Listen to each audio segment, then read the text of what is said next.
Now, you went and got corona antibody testing. What motivated you to do that at the time that you did it?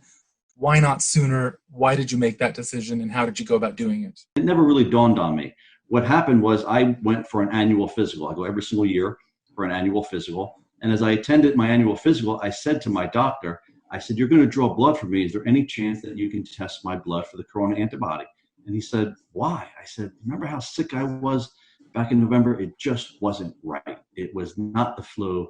I know it wasn't the flu. It certainly wasn't my allergies or my sinus infections." And I said, "Then can you please test for it?" And so he does the blood test, and it's a rapid test. So they call it a whole blood test. It's got serum, and it's got a baseline, and it's from a very, very reputable company.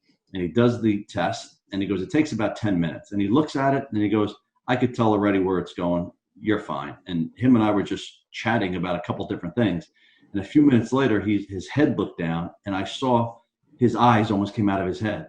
And he looked at me, and he looked back at it, and he looked at me, and he looked back at it. He goes, "You're positive. You have the antibody." And I said, "I knew it. I knew it." He said, "But the timeline doesn't work." I said, "Whose timeline doesn't work? You can't tell me that I wasn't sick." So I have to ask you, because I'm sure you've heard the response from cynics. You've touched on some of them. Scenario A, you had this in November, showed very significant symptoms before the timeline that is generally accepted by most experts and understood by most experts. Or B, you contracted an asymptomatic version in January when it was known to have been in the US. I want to be clear for our viewers.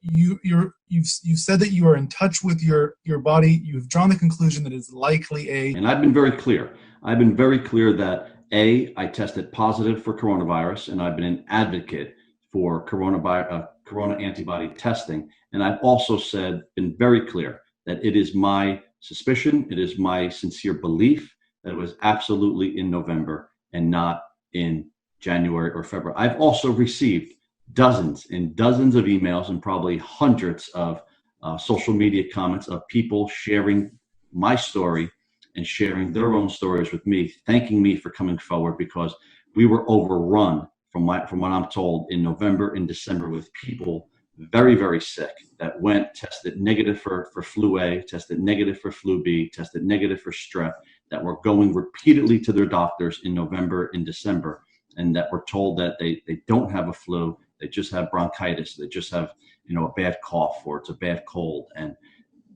I think that we just weren't expecting it then, so therefore the doctors didn't know what to call it or what to expect. I by no means in saying that I'm a doctor and saying that I have proof positive, but it's very, very, in my opinion, it's extremely likely, based upon my own evidence, based upon my symptoms, based upon my timeline, and based upon the hundreds of other people who also believed they were very, very ill at that time period. Executive Director of the American Public Health Association said it might be plausible, but it's not likely.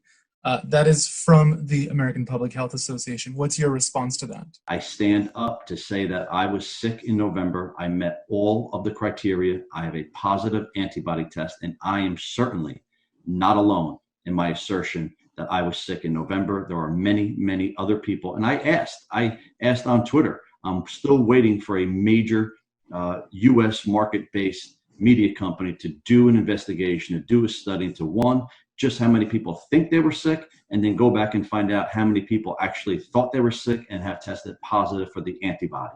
I think that will settle a lot of debate.